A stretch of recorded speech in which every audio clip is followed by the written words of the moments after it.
Hoje aqui nós vamos comentar um pouco sobre a colonização inglesa, né? Um aperitivo, né? Já que para falar da colonização inglesa eu precisaria de uma exposição assim mais longa, mas assim para alguns poucos minutos vamos dar aqui algumas bases do empreendimento colonial britânico, né?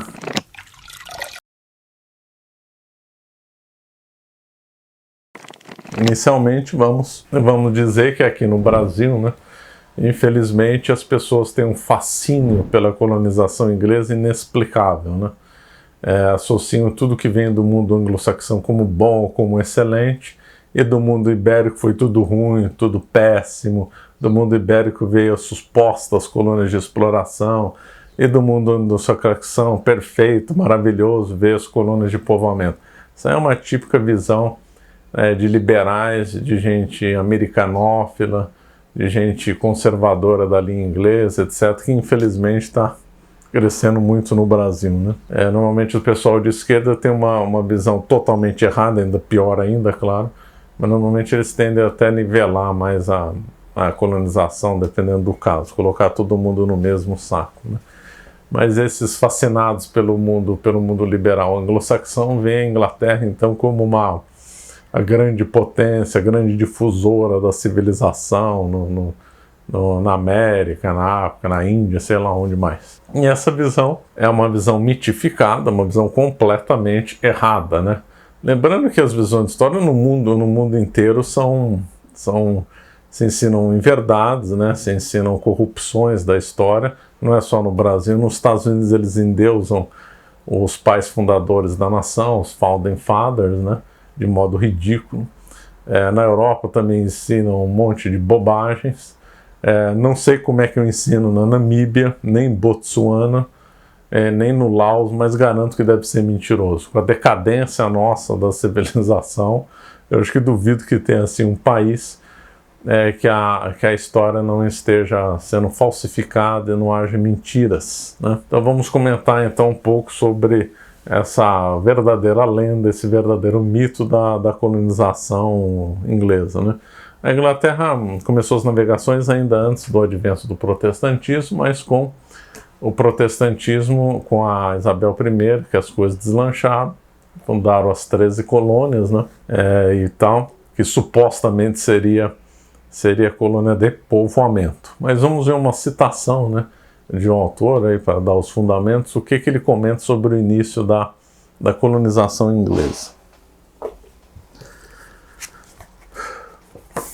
Segundo Ferguson, o Império Britânico começou como um redemoinho de violência e ladroagem marítimas. Ele não foi concebido por imperialistas conscientes, desejosos de estabelecer o domínio britânico sobre terras estrangeiras, ou colonos esperançosos por construir uma nova vida além-mar. Morgan era um pirata que depois se tornou governador da Jamaica. E seus companheiros bucaneiros eram ladrões tentando roubar os ganhos do império dos outros. Como os ingleses não acharam metais preciosos, só havia uma coisa a fazer: roubar os espanhóis. Ou seja, o autor aqui comenta muito bem que o Império Britânico começou com uma ladroagem marítima, e é verdade. A Inglaterra foi a grande fomentadora da atividade dos corsários, da pirataria oficializada, né? Vamos separar o que é pirata e o que é corsário, embora muito usado como sinônimo por aí, mas não é. Pirata é aquele que assalta navios dos outros, né, saqueia cidades à beira-mar, mas com proveito próprio, para ele ficar com o butim. Corsário é um pirata contratado por uma nação para assaltar outras nações, barcos em alto mar, ou saquear cidades à beira-mar, e aí o butim fica repartido entre o pirata contratado, né, o corsário, e a nação que o contratou.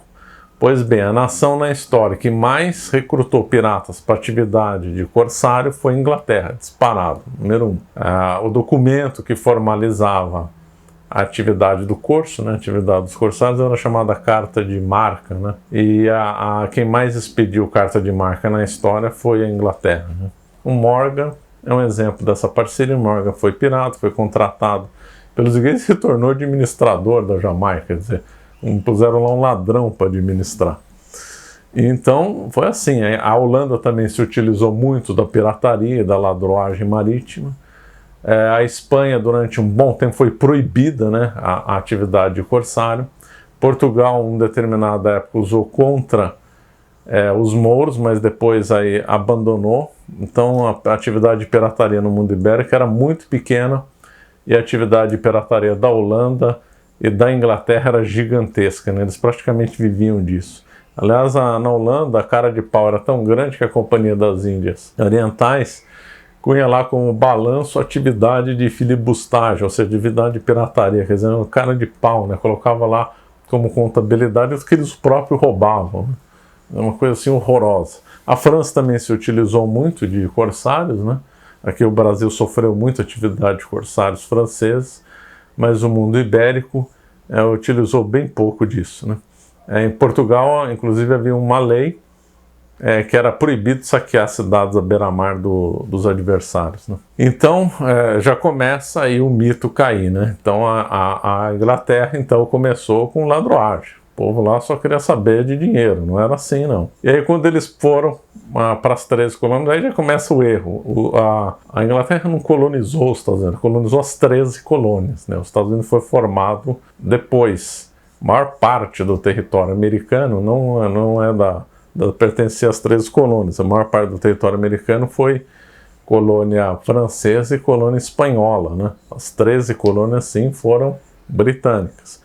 E como começou, diz a história linda que pessoas querendo fundar uma nova civilização no além-mar, então foram com o intuito de povoar, sem ambições de lucro, etc. E tal. É simplesmente ridícula essa visão. Mais uma vez, vou pegar um autor para citar.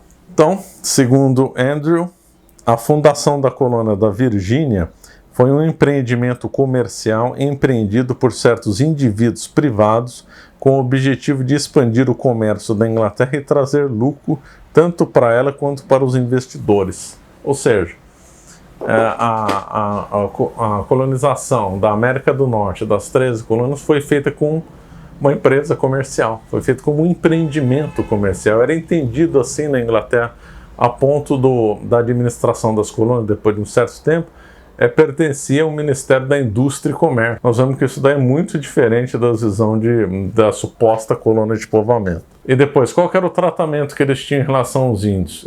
Eles queriam matar os índios ou tirar as terras deles, isso é claro. Eles não tinham nenhuma preocupação em trazer os índios para a civilização. Ou escravizavam, ou expulsavam, ou matavam e exterminavam os índios. Essa que é a realidade do começo da colonização nas 13 colônias, né? Começou como um empreendimento comercial com massacre de índios. Não tem nada a ver com aquela história que às vezes é vendida em filmes bestas, de confraternização de índio com os imigrantes. Não tem nada a ver com isso, não tem nada a ver com pessoas querendo construir casas, viver no novo mundo e paz, nada. Começou como um empreendimento comercial, chegou a ter escravidão branca lá, temporária, de pobres que viviam na Inglaterra, e a Companhia da Virgínia, então, entre aspas, né, comprava esses pobres e levava para as 13 colônias. Havia caso de pais vendendo os filhos, né, para trabalhar como escravos, temporariamente, variava de 5, 10, 15 anos, né, contrato de escravidão temporária nas 13 colônias. Né. Então se vive aí de mitos, né? Infelizmente a história se vive de mitos. Isso daqui é só uma pequena amostra, né, do comecinho do Império Britânico. Mais para frente nós vamos abordar mais outros fatos. Bom, se você gostou desse vídeo, por favor, se inscreva no nosso canal e nos siga no Instagram. Muito obrigado.